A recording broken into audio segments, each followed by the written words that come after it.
ಒಬ್ಬ ದಾರ್ಶನಿಕರು ಒಂದು ಕಡೆ ಹೇಳ್ತಾರೆ, ನೀನು ಗೆಲ್ಲುವವರೆಗೂ ನಿನ್ನ ಕಥೆಯನ್ನು ಯಾರೂ ಕೇಳುವುದಿಲ್ಲ. ಹಾಗೆ ನಾವು ಇವತ್ತು ಎರಡು ಮಹಾನ್ ದಿಗ್ಗಜರ ಬಗ್ಗೆ ಮಾತಾಡ್ತಾ ಇರೋದು. ಒಂದು ಅರಿಸ್ಟಾಟಲ್ ಮತ್ತು ಪ್ಲೇಟೋ. ಈ ಅರಿಸ್ಟಾಟಲ್, ಪ್ಲೇಟೋ ಲಿಟ್ರರಿ ಕ್ರಿಟಿಸೈಸರ್ ಆಗಿ ಅನುಕೂಲವಾಗುವ ರೀತಿಯಲ್ಲಿ ಒಂದು ಲಿಟ್ರರಿ ಟ್ರೆಂಡ್ಗೆ ಬೇಕಾಗಿರ್ತಕ್ಕಂತಹ ಸ್ವಯಂ ಜಾಗೃತ ಪ್ರೇರಣೆಗಳನ್ನು ಮೂಡಿಸುವ ಕರ್ತವ್ಯವನ್ನು ಸಮರ್ಪಕವಾಗಿ ಮಾಡಿದ್ದಾರೆ ಅಂತ ಹೇಳ್ಬೋದು. Let us we have studies here the what kind of a major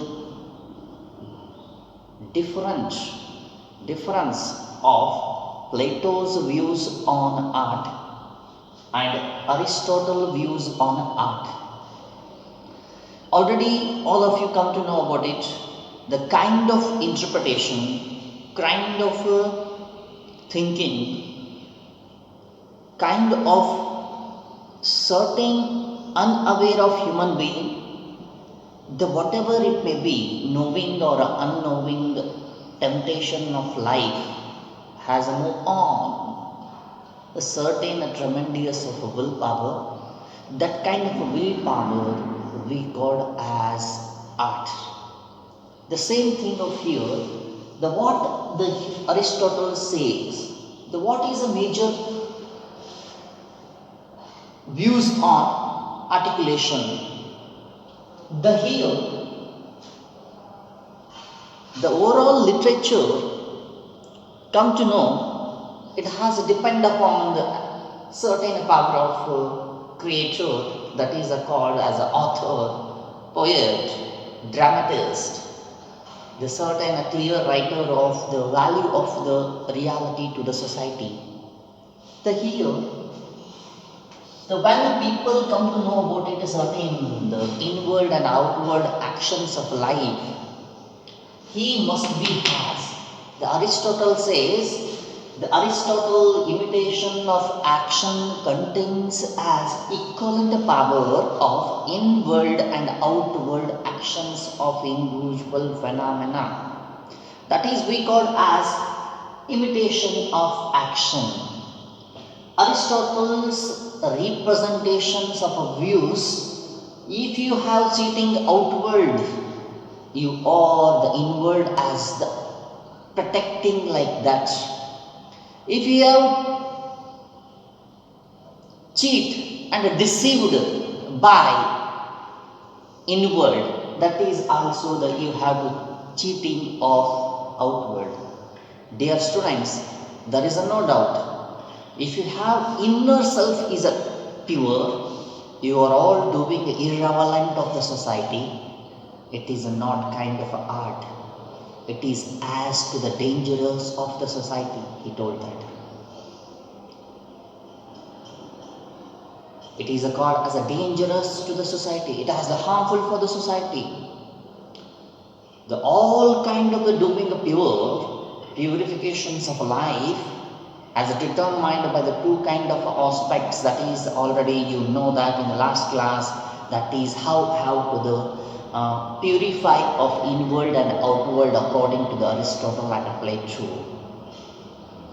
These two kind of people has come to know about it here, the inward as outward reality of world, as thinking of the power, thinking of the actions, it must be as a pure imitation has to be come to know about its power. When we come to know about it here, the Plato's views, imitation of imitation, it has, he come to know about it, there is no such a kind of the end, bondage. There is no, the man will be the age by age, year by year, and Greek is different, and modern is different. But here, imitation, it has a depend upon, there is no any kind of bondages. Here, he thoroughly prepared his mind in the Aristotle actions. He thoroughly prepared of imitation will be there is no any kind of a changes of human being. It has always a flowing like as the water. It has moving of the purifications of the inner self of the people. The when people come to know about it, imitation of imitation, it has to protecting ಅಂತ ಹೇಳ್ತಾನೆ ಅವನು. ಯಾವಾಗ ಪದೇ ಪದೇ ಪದೇ ಮನುಷ್ಯ ನಾಟಕೀಯ ಬದುಕಿನಲ್ಲಿ ಬದುಕ್ತಾ ಹೋದಂತೆ he come to know about it, he loses his agenda. The ಜೀವನನೇ ಇದಾಗಬಾರ್ದಲ್ಲ, ದ ಜೀವನನೇ ನಾಟಕ ಆಗಬಾರ್ದು. ದ ಜೀವನದ ಉದ್ದೇಶ ಏನು, ಈ ಆಟನ ಉದ್ದೇಶ ಏನು, ಈ ಕಲೆಯ ಉದ್ದೇಶ ಏನು, ಈ ದೇಹದ ಉದ್ದೇಶವೇನು, ನಾನು ನನ್ನ ಜೀವನದ ಉದ್ದೇಶವೇನು, ಹಾಗೆ ಪ್ರತಿಯೊಂದಕ್ಕೂ ಒಂದು ಉದ್ದೇಶ ಇರಬೇಕು. ಆ ಉದ್ದೇಶ ಯಾವ ರೀತಿ ಇರಬೇಕಪ್ಪ ಅಂದರೆ it must be has a content of the values, it must be has a morality, it must be the hope, it must be has a desirable, it must not deceived by the any kind of a people. ಒಬ್ಬರನ್ನ ವಂಚಿಸಿಬಿಟ್ಟು ಒಬ್ಬರನ್ನ ತೋರಿಸ್ಬಿಟ್ಟು ಬದುಕೋದ್ರಲ್ಲಿ ಅರ್ಥ ಇಲ್ಲ ಅಂತ litre ಹೇಳ್ತಾನೆ. That don't ever deceived to the person who cares you day and night, who interpretation of your life to becoming as a worth value. This kind of a people has to come to know about it. Plato, Aristotle has a different kind of the people, has a morals of here also the contents of here, the what kind of a people has thinking. We know about the limitations of aesthetics. The second point of view, each poet, each dramatist, each novelist has a contains aesthetic beauty, that is we call as sublimity, is an echo of soul. The ಭವ್ಯತೆ ಮನುಷ್ಯನ ಔದಾರ್ಯವಾಗಿರ್ತಕ್ಕಂಥ ಒಂದು ಕಾರ್ಯ, ಆ ಕಾರ್ಯದಲ್ಲಿರ್ತಕ್ಕಂಥದ್ದೇ aesthetic beauty, ಸೌಂದರ್ಯ ಪ್ರಜ್ಞೆ. ಈ ಸೌಂದರ್ಯ ಪ್ರಜ್ಞೆ ಜಾಗೃತವಾಗುವುದು ಯಾವಾಗ ಮನುಷ್ಯ ಕೆಲಸಗಳಲ್ಲಿ ತೊಡಗಿಕೊಂಡಾಗ. ನನ್ನಲ್ಲಿ ಚತುರನಾಗಿ ನಾನು ಮಾತನಾಡಬಲ್ಲೆ, ವಾಗ್ಮಿಯಾಗಬಲ್ಲೆ, ನಾನು ಪೇಂಟಿಂಗನ್ನು ಬಿಡಿಸಬಲ್ಲೆ, ನಾನು ಆ ಕಾರ್ಯದಲ್ಲಿ ತೊಡಗಿದಾಗ ಮಾತ್ರ ನನ್ನ ಪ್ರಜ್ಞೆ ಉತ್ಪತ್ತಿ ಆಗ್ತಾ ಇರುತ್ತೆ. ಅದು ಸೌಂದರ್ಯ ಪ್ರಜ್ಞೆ ಅಂತ ಹೇಳ್ತೀವಿ.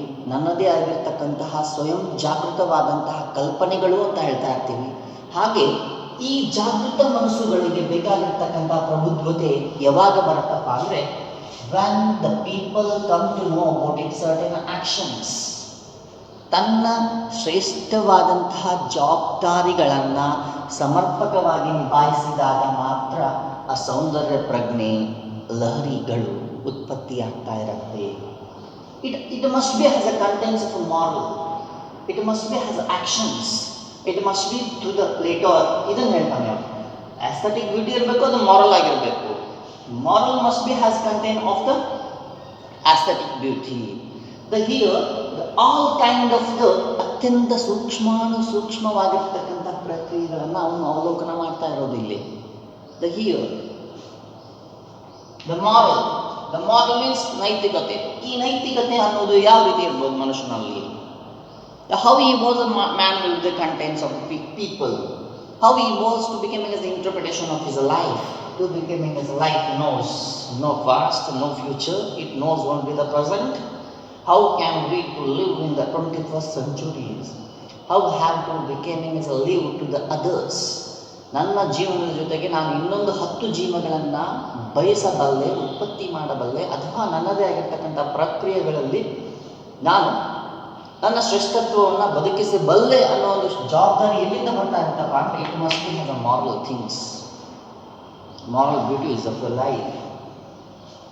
ಇಲ್ಲಿ ಮಾರಲ್ ಅಂತ ತೆಗೆದುಕೊಂಡಾಗ ನೀನು ಧಾರ್ಮಿಕತೆ ಅಲ್ಲ, ನೈತಿಕತೆಯ ಜೊತೆಗೆ ಧಾರ್ಮಿಕತೆಯನ್ನು ತಳುಕು ಹಾಕಿ ನೋಡಿದಾಗ ಅಲ್ಲಿ ಸೃಷ್ಟಿಯಾಗುವುದು ಕಲ್ಪನೆಗಳು ವಿಭಿನ್ನವಾಗ್ತಾ ಇರ್ತವೆ. ದ ನೈತಿಕತೆ ಯಾವಾಗಿರುತ್ತಪ್ಪ ಅಂದರೆ automatically the contents of cultural customs, traditions, mixture of these all the things, that is we call moral. When people have 100% pure of heart, responsibility, accountability, devotion, dedication, determinations of his own soul, that is we call moral. ಒಬ್ಬ morality person ಅಂತ ಕರಿಬೇಕಪ್ಪ ಅಂದ್ರೆ ನಾನು ಅವಾಗ ಕರಿತಾ ಇರ್ತೀವಿ ನಾವು. ಅದಕ್ಕೆ ಅವನು ಏನು ಹೇಳಿ it must be has a content of the values ಅಂತ ಹೇಳ್ತಾನೆ ಅವನು. ಇವ ಏನು ಹೇಳ್ತಾನಪ್ಪ ಅಂದ್ರೆ ಪ್ಲೇಟೋ ಅವರು values of it must B value. What kind of value? It has a content. ಇಷ್ಟೆಲ್ಲ ಇರುತ್ತೆ, ನಿನ್ನ ಹತ್ರ ಡೆಡಿಕೇಶನ್ ಇರುತ್ತೆ, ಡೆವೋಷನ್ ಇರುತ್ತೆ, ಸ್ಪರ್ಧೆ ಇರುತ್ತೆ, ಕಾಂಪಿಟೇಟಿವ್ ವ್ಯೂಸ್ ಇರುತ್ತೆ, ಜೀಲ್ ಇರುತ್ತೆ. We have no content at all. What will happen? There is no use of art. ಅವನು ಹೇಳೋದು there is no use at all. ಅದು ಯಾವುದೇ ರೀತಿಯಾಗಿರ್ತಕ್ಕಂತಹ ಪ್ರಕ್ರಿಯೆ ಇಲ್ಲಿ ಅತ್ಯಂತ macro. It has to become ಕಣ್ಣಿಗೆ ಕಾಣಿಸಲಾರ್ದಕ್ಕಷ್ಟು ಸೂಕ್ಷ್ಮವಾಗಿರ್ತಕ್ಕಂಥ ಸೃಜನಶೀಲತೆ ಅಂತ ಹೇಳ್ತಾನೆ ಅರಿಸ್ಟಾಟಲ್. ಅತ್ಯಂತ ಸುಪ್ತ ಅವಸ್ಥೆಯ ಆಳದಲ್ಲಿ ಹುದುಗಿರ್ತಕ್ಕಂಥ ಒಂದು ಪ್ರಕ್ರಿಯೆಗೆ ಆರ್ಟ್ ಅಂತ ಹೇಳ್ತಾ ಇರ್ತೀವಿ. That is kind of the art. That kind of people will become to know about it. ಅತ್ಯಂತ ಸೂಕ್ಷ್ಮವಾಗಿರ್ತಕ್ಕಂಥ ಇದು ಸೂಕ್ಷ್ಮ ಮನಸ್ಸುಗಳ ಮಧ್ಯದ ಜೊತೆಗೆ ಸಂಘರ್ಷವಾಗಿರ್ತಕ್ಕಂಥ ಒಂದು ಪ್ರಕ್ರಿಯೆ ಅಂತ ಪ್ಲೇಟೋ ಹೇಳ್ತಾ ಇರ್ತಾರೆ.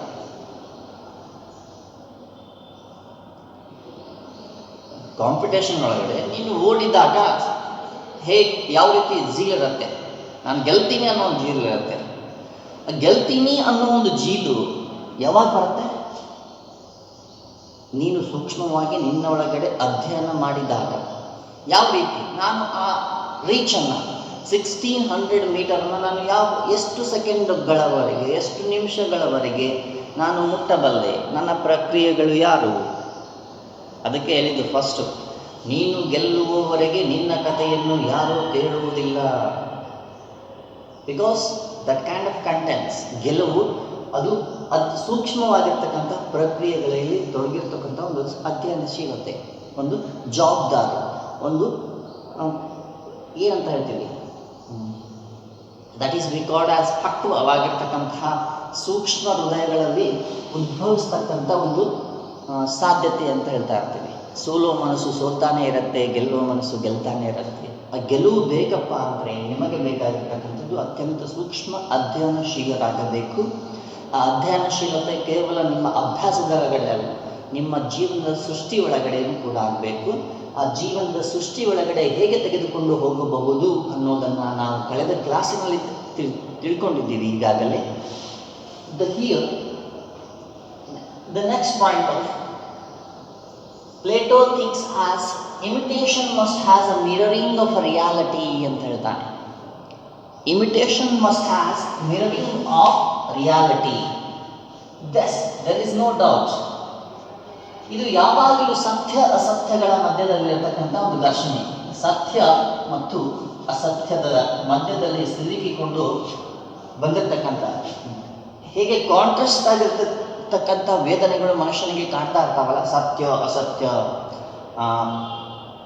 ಹಿಂಸೆ ಅಹಿಂಸೆ, ಭ್ರಷ್ಟಾಚಾರ, ನಿಯತ್ತು, ಹೇಗೆ ಮನುಷ್ಯನು blue dark and day and dark, ಹಾಗೆ ಡೇ ಆ್ಯಂಡ್ ನೈಟ್, ಹೇಗೆ ಹಗಲಿರುತ್ತೋ ಹೇಗೆ ರಾತ್ರಿ, ಇವೆಲ್ಲ ಕಂಟೆಂಟ್ಗಳಾಗಿ ಏನು ಬದುಕ್ತಾ ಹೋಗ್ತಾ ಇರ್ತಾರಲ್ಲ, ಇಲ್ಲಿ ಸುಮಾರು ವಿಚಾರಗಳು ನಮಗೆ ತರ್ಕಕ್ಕೆ ನಿಲುಕಲಾಗ್ತಕ್ಕಂತಹ ಸತ್ಯಾನ್ವೇಷಣೆಗಳಲ್ಲಿ ಮನುಷ್ಯ ತೊಡಗಿದ್ದಾಗ it must be has a mirror of the reality.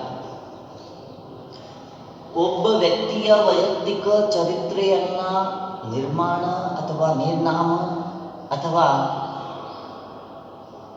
ಶ್ರೇಷ್ಠತ್ವವನ್ನು ಉದ್ಭವಿಸ್ಬೇಕಪ್ಪ ಅಂದರೆ these two listened as Aristotle, Plato, Socrates, because they are two listeners of the world. Why he was never compared to the other persons? Because he has made itself has own testimony in the whole world. ಇಡೀ ಜಗತ್ತಿಗೆ ತಾವು ಏನು ಕೊಡಬಲ್ಲರು ಅನ್ನೋದನ್ನು ಕೊಡೋಕೆ ಶಕ್ಯ ಆಗಿದ್ದಾರಲ್ಲ, ಅದು ಒಂದು reality. ಅವರು ಸಮರ್ಪಕವಾಗಿ ಸತ್ಯ ಅಸತ್ಯದ ಮಧ್ಯದಲ್ಲಿ ಸಿಲುಕಿಕೊಂಡು ಅವರಿಗೆ ಬೇಕಾಗಿರ್ತಕ್ಕಂತಹ ವಾದ ವಿವಾದಗಳ ಮಧ್ಯದಲ್ಲಿ ತಮ್ಮ ಶ್ರೇಷ್ಠತ್ವಗಳನ್ನು ಇಡೀ ಮನೋಕುಲಕ್ಕೆ ಕೊಟ್ಟಿರ್ತಕ್ಕಂಥ ಒಬ್ಬ ವ್ಯಕ್ತಿ. ಅದು ಚಾಣಕ್ಯ ಆಗಿರ್ಬೋದು, ಧಾರ್ಮಿಕತೆಗೆ ಬಂದಾಗ ಸ್ವಾಮಿ ವಿವೇಕಾನಂದ ಆಗಿರ್ಬೋದು, At present, so many people are there in the views of the mirroring of a reality. ಹಚ್ಚೋದು ನಿಮ್ಮನ್ನು ತರ್ಕಬದ್ಧವಾಗಿ ತಾರ್ಕಿಕ ಮಟ್ಟದಲ್ಲಿ ಅವಲೋಕನ ಮಾಡ್ತಕ್ಕಂತಹ ಶಕ್ತಿಗೆ ಹಚ್ಚೋದು ಇಮಿಟೇಷನ್ ಅಂತ ಹೇಳ್ತಾರೆ ಅವರು. ಈಗ ಪ್ಲೇಟೋ ಅವ್ರು ಏನು ಹೇಳ್ತಾರಪ್ಪ ಅಂದ್ರೆ creating of reality versus to the truth versus ಎಲ್ಲಿ ಟ್ರೂತ್. ಸತ್ಯದ ಒಳಗಡೆ ಏನು ಕ್ರಿಯೇಟ್ ಮಾಡೋಕ್ಕೆ ಪ್ರಯತ್ನವನ್ನು ಮಾಡ್ತಾ ಇರ್ತಾನಲ್ಲ ಮನುಷ್ಯ, ಅದು ಅವ ಏನಂತ ಹೇಳ್ತಾನಪ್ಪ ಅಂದರೆ the reality of a substance of the theories. The here ಇಬ್ಬರು ಕೂಡ ವಾದ ಒಂದೇ, ಬಟ್ ತರ್ಕಕ್ಕೆ ನಿಲಕಲಾಗ್ತಕ್ಕಂಥ ಸತ್ಯಗಳನ್ನು ಹೇಳೋದು ಅವ್ರ ಜವಾಬ್ದಾರಿ ಆಗಿರುತ್ತೆ. Here art leads to the immortality. ಇಲ್ಲಿ ಅರಿಸ್ಟಾಟಲ್ ಏನು ಹೇಳ್ತಾರಪ್ಪ ಅಂದರೆ ಕಲೆ ಕಳಪೆ ಮಟ್ಟಕ್ಕೆ ಹೋದಾಗ, ಇಲ್ಲಿ ಯಾಕೆ ಕಳಪೆ ಮಟ್ಟಕ್ಕೆ ಹೋಗ್ತಾ ಇರತ್ತೆ ಅಂತ ಹೇಳ್ತಾರಪ್ಪ ಅಂತಂದ್ರೆ, ತನ್ನ ಉಳಿವಿಗೋಸ್ಕರ ತನ್ನ ಶ್ರೇಷ್ಠತ್ವಗೋಸ್ಕರ ಮನುಷ್ಯ ಏನೆಲ್ಲವನ್ನ ಮಾಡೋಕೆ ಶಕ್ಯನಾಗ್ತಾ ಇರ್ತಾನಲ್ಲ. For example the political people when we have to becoming as chameleon ಇದ್ದಂಗೆ, ಭೂಸುರುಳಿ ಥರ ಇದ್ದಂಗೆ ಅವರು. ಇಲ್ಲಿ ಲೀಡ್ಸ್ ಟು ದ ಇಮ್ಮಾರ್ಟಾಲಿಟಿ. ಚುನಾವಣೆ ಬಂದ ತಕ್ಷಣ ಹೇಗಿರ್ತಾರೆ, ಚುನಾವಣೆ ಮುಗಿದ ತಕ್ಷಣ ಹಿಂಗಿರ್ತಾರೆ, ಗೆಲ್ಲುವ ಮುಂಚೆ ಹೇಗಿರ್ತಾರೆ, ಗೆದ್ದಾದ ನಂತರ ಹೇಗಿರ್ತಾರೆ ಅನ್ನೋದು arts leads to the immortality. For example the any kind of the art here, the not only the political agenda, we can take any kind of such kind of people before going to becoming as. ನಿನ್ನ ಬಾಲ್ಯಾವಸ್ಥೆಯನ್ನು ನೋಡಿದಾಗ ಅಥವಾ ನಿನ್ನ ಪ್ರೌಢತೆಯನ್ನು ನೋಡಿದಾಗ, ನೀನು ಗೃಹಸ್ಥಾಶ್ರಮಕ್ಕೆ ಹೋಗಿದಾಗ ನಿಮ್ಮದೇ ಆಗಿರ್ತಕ್ಕಂಥ ಒಂದು ಥಿಂಗ್ಸ್ಗಳು, ವ್ಯಾಲ್ಯೂಗಳು ಚೇಂಜ್ ಆಗ್ತಾ ಬರ್ತಾ ಇರ್ತವೆ. ಆರ್ಟ್, ನಿನ್ನ ಕಲೆ ಚೇಂಜ್ ಆಗ್ತಾ ಬರ್ತಾ ಇರುತ್ತೆ. ಈ ಕಲೆಯಲ್ಲಿ ನೀನು ಯಾವಾಗಲಾದರೂ ಇಮ್ಮಾರ್ಟಾಲಿಟಿಗೆ ಹೋಗಿದ್ದೀಯಾ, ಮೊರಲ್ ಆಗಿದ್ದೀಯಾ, ತಾಯಿ ಏನು ಹೇಳ್ಕೊಡ್ತಾರೆ ಇವತ್ತಿಗೂ ಕೂಡ ಚಾಚು ತಪ್ಪದೆ ಮಾಡ್ತಾ ಇದ್ದೀನಾ? ಆಫ್ಟರ್ ಗೃಹಸ್ಥಾಶ್ರಮ ಆದಮೇಲೆ ನನ್ನ ತಾಯಿನ ನಾನು ಹೇಗೆ ನೋಡ್ತಾ ಇದ್ದೀನಿ, ನನ್ನ ಬಾಳ ಸಂಗಾತಿ ಬಂದ ಮೇಲೆ ನಾನು ತನ್ನ ತಾಯಿಯ ಮೇಲೆ ಇಟ್ಟಿರ್ತಕ್ಕಂಥ ಪ್ರೀತಿ ಇವತ್ತಿಗೂ ಕೂಡ ಮುಂದುವರೆದಿದೆಯಾ? ಇದು ಈ ರೀತಿ ಇಮ್ಮಾರ್ಟಾಲಿಟಿ ಅಂತ ಹೇಳ್ತಾರೆ. ಆರ್ಟ್ ಅಂದರೆ creation of the articulations of the work of art. Here the people will be the think of here that kind of people. When the people leads, there is no way of the living. You want to become as such kind of 100% of the purifications of a heart. There is no any dimension of the different kind of people will be around in the whole world. Because of that reason, arts leads to the moral links. The here arts leads to the moral knowledge ಅಂತ ಹೇಳ್ತಾರೆ. The Plato ಏನು ಹೇಳ್ತಾನಪ್ಪ ಅಂದರೆ imitation as gives such kind of the art. The imitation can prove that kind of art leads to the moral knowledge of the people, moral significations of the people. That kind of people come to know about it, the values of the people. The art was politically dangerous. There is no. ಈ ರೀತಿ ಕಲೆ politically harm ಮಾಡುತ್ತೆ, harmful ಆಗಿರುತ್ತೆ, ಸಮಾಜಕ್ಕೆ ಇದು ಘಾತುಕರಾಗಿರುತ್ತೆ, ಇದು ಶ್ರೇಷ್ಠತ್ವವನ್ನು ತಂದುಕೊಡಲ್ಲ. ತಮ್ಮ ಉಳಿವಿಗೋಸ್ಕರ, ತಮ್ಮ ಅಂಚಿಗೋಸ್ಕರ ಅವ್ರು ಏನು ಬೇಕಾದರೂ ಕೂಡ ಮಾಡ್ತಾ ಇರ್ತಾರೆ. ಡೇಂಜರಸ್ ಅಂತ ಅರಿಸ್ಟಾಟಲ್ ಹೇಳಿದರೆ ಡೇಂಜರಸ್ ಅಲ್ಲ ಅಂತ ಪ್ಲೇಟೋನ ವಾದ. ಪ್ಲೇಟೋನ್ ಮೆಚ್ಚಬೇಕಾಗತ್ತೆ ನಾವು ಕೆಲವೊಂದು ಸಂದರ್ಭಗಳಲ್ಲಿ. Art was a politically necessary and healthy ಅಂತ ಹೇಳ್ತಾನೆ. There is no any fragrance of the healthy or creative. ನಿನ್ನ ಹತ್ರ ಯಾವುದೇ ರೀತಿಯಾಗಿರ್ತಕ್ಕಂಥ ಕ್ರಿಯೇಟಿವ್ನೆಸ್ ಇರಲಿಕ್ಕಪ್ಪ ಅಂತಂದ್ರೆ ನೀನು ಬದುಕಕ್ಕೆ ಸಾಧ್ಯನೇ ಇಲ್ಲ ಅಂತ ಪ್ಲೇಟೋನ ವಾದ. Politically, it must be necessary for the each and every human being in the whole world. It must contents. ಅದು ಬೇಕೇ ಬೇಕು, ಅದು ಇಲ್ಲಪ್ಪ ಅಂದರೆ ಸಾಧ್ಯನೇ ಇಲ್ಲ ಅಂತ ಅವನ ವಾದ. ಇದು ಡೇಂಜರಸ್ ಆಗ್ತಾ ಇರತ್ತೆ ಅಂತ ಅರಿಸ್ಟಾಟಲ್ನ ವಾದ. ಯಾಕೆ ಡೇಂಜರಸ್? ಸುಮಾರು ನೋಡ್ಬೋದು, ನೀವು ಕೇಳಿರ್ಬೋದು, ಹೆಲನ್ ಕೆಲ್ಲರ್ನ ಕೇಳಿರ್ಬೋದಲ್ವಾ? ಹಾಗೆ the beauty can destroy the whole world. ಆ ರೀತಿ ಒಂದು ಹೆಣ್ಣಿಗೋಸ್ಕರ ಯುದ್ಧಗಳು ಆಗಿದ್ದು ನಾವು ನೋಡ್ಬೋದು ದಂತಕಥೆಗಳಲ್ಲಿ ಅಥವಾ ಹಿನ್ನೆಲೆಗಳಲ್ಲಿ ನಾವು ನೋಡ್ಬೋದು. ಈ overall intention of imitations can the such kind of a reality. ಇವರ ಮೂಲ ಉದ್ದೇಶ ಏನಪ್ಪ ಅಂದರೆ ಸಮರ್ಪಕವಾಗಿರ್ತಕ್ಕಂಥ ಸತ್ಯಾನ್ವೇಷಣೆಗಳನ್ನು ಎರಡು ಬಗೆಗಳಾಗಿ ವಿಸ್ತಾರವನ್ನು ಮಾಡೋದರಲ್ಲಿ ಶಕ್ತರಾಗಿದ್ದಾರೆ, ಪ್ರಬುದ್ಧರಾಗಿದ್ದಾರೆ, ಅಥವಾ ತಮ್ಮ ನಿರ್ಣಯಗಳನ್ನು ಮಂಡನೆ ಮಾಡುವುದರಲ್ಲಿ ಸಮರ್ಪಕವಾದಂತಹ ಜವಾಬ್ದಾರಿಯನ್ನು ಇಟ್ಕೊಂಡು ಹೋಗ್ತಾ ಇದ್ದಾರೆ. When we tagged with the literary criticizers, there is as vivid of pictures are available. ಅರ್ನಾಲ್ಡನ್ನು ತಗೊಂಡಾಗ, ಟಿ.ಎಸ್. ಇಲಿಯಟನ್ನು ತಗೊಂಡಾಗ, ಮ್ಯಾಥ್ಯೂ ಅರ್ನಾಲ್ಡನ್ನು ತೆಗೆದುಕೊಂಡಾಗ, ಆ್ಯಂಡ್ ಆಲ್ಸೋ ಎಸ್.ಟಿ. ಕೋಲ್ರಿಡ್ಜನ್ನು ತೆಗೆದುಕೊಂಡಾಗ, ಹಾಗೆ ವಿಭಿನ್ನ ಕ್ರಿಟಿಸೈಸರ್ಸ್, ವಿಭಿನ್ನ ರೀತಿಯಾಗಿರ್ತಕ್ಕಂಥ ರೈಟರ್ಸ್, ಭೈರಪ್ಪನ ತೆಗೆದುಕೊಂಡಾಗ, ಜಿ.ಎಸ್. ಶಿವರುದ್ರಪ್ಪರನ್ನು ತೆಗೆದುಕೊಂಡಾಗ, ಹಾಗೆ ಕುವೆಂಪು ಅವರನ್ನು ತೆಗೆದುಕೊಂಡಾಗ, ಎಲ್ಲ ಬಗೆಯ ವಿಭಿನ್ನ ಪ್ರಕ್ರಿಯೆಗಳಲ್ಲಿಯೂ ಕೂಡ ಒಂದೊಂದು ರೀತಿಯಾಗಿರ್ತಕ್ಕಂಥ ತತ್ವಗಳನ್ನು ನಾವು ಕಾಣ್ತಾ ಇರ್ತೀವಿ. ನಮಗೆ ಮೂಲ ನೀವು ನೆನಪಿಟ್ಕೋಬೇಕಾಗಿದ್ದು ಅವರ ಡಿಫ್ರೆನ್ಷನ್ಸ್ಗಳನ್ನು ಅತ್ಯಂತ ಚಾಚುಚಪ್ಪದವಾಗಿ ತೆಗೆದುಕೊಳ್ಬೇಕಾಗತ್ತೆ. ಹಾಗೆ ಕೇವಲ ಒಬ್ಬ ಮನುಷ್ಯನಿಗೆ ಬೇಕಾಗಿರೋದು ಏನು, ಒಟ್ಟಿನಲ್ಲಿ ಹೇಳ ಬಯಸುವುದೇನೆಂದರೆ ಈ ಮೂಲ ಕರ್ತೃ ಮನುಷ್ಯ ಯಾವುದಾದ್ರೂ ಇತ್ತಪ್ಪ ಅಂದರೆ ಸಮಾಧಿಯಾಗುವವರೆಗೂ ಸಮಾಧಾನ ಸಿಗದೇ ಇರುವ ಪ್ರಾಣಿ ಇಡೀ ಜಗತ್ತಿನಲ್ಲಿ ಯಾವುದಾದ್ರೂ ಇತ್ತಪ್ಪ ಅಂದರೆ, ಸಮಾಧಿ ಆಗುವವರೆಗೂ ಸಮಾಧಾನ ಸಿಗದೇ ಇರುವ ಪ್ರಾಣಿ ಯಾವುದಾದ್ರೂ ಇತ್ತಪ್ಪ ಅಂದರೆ ಅದು ಮನುಷ್ಯ. ರಿಯಾಲಿಟಿ ಆಗಿರ್ಬೋದು, ಟ್ರೂತ್ ಆಗಿರ್ಬೋದು, ಅಥವಾ ಕ್ರಿಟಿಸೈಸ್ ಆಗಿರ್ಬೋದು, ಕ್ರಿಯೇಟಿವ್ ಆಗಿರ್ಬೋದು, ಯಾವುದೇ ರೀತಿ ಸಮಾಧಾನ ಸಿಗ್ತಾ ಇರೋಂಗಿಲ್ಲ. ಮಣ್ಣಾಗಿ ಹೋಗುವವರೆಗೂ ಕೂಡ ಅದು ಮನುಷ್ಯ ಪ್ರಾಣಿ. ಈ ಮನುಷ್ಯ ಪ್ರಾಣಿಗೆ ತರ್ಕಬದ್ಧವಾದ intellectual, theological, intellectual, imaginative, creative ಆರ್ಟ್ಗಳನ್ನು ಹಾಕಬೇಕಲ್ಲ, ಒಳಗಡೆ ತುಂಬಬೇಕಲ್ಲ, ಅದು ಇವರುಗಳು ಮಾಡ್ತಾ ಇರೋದು, ಈ ಮಹಾನ್ ವ್ಯಕ್ತಿಗಳು ಮಾಡ್ತಾ ಇರೋದು. ಈ ಶ್ರೇಷ್ಠತ್ವವನ್ನು ತಂದು ಕೊಟ್ಟಿರ್ತಕ್ಕಂಥ ಮಹಾನ್ ವ್ಯಕ್ತಿಗಳನ್ನು we have to summing of these kind of a true interpretations of the art. How can we be able to criticize? How can come to take it as a Bhagavad Gita as our own precious? How can look into the Valmiki? How can we do the several views of the Ravanas? ಈಗ ರಾಮಾಯಣ ಮಹಾಭಾರತ ಓದಿದ ತಕ್ಷಣ ನನ್ನ ಯೋಚನೆಗಳು ಹೇಗೆ ಬರ್ತಾವೋ ಅದನ್ನು ನಾನು ಹೇಗೆ ತೆಗೆದುಕೊಳ್ಳಬಹುದು, ಇವರನ್ನು ಇಂಪ್ಲಿಮೆಂಟೇಷನ್ ಮಾಡಿದಾಗ ನಾನು ಕಂಡುಹಿಡಿಬೋದಲ್ಲ. ಅದು ಈ ಲಿಟ್ರರಿ ಕ್ರಿಟಿಸಿಸಮ್ನ ಮೇನ್ ಉದ್ದೇಶ. I hope that we will continue in the next class. Thank you one and all.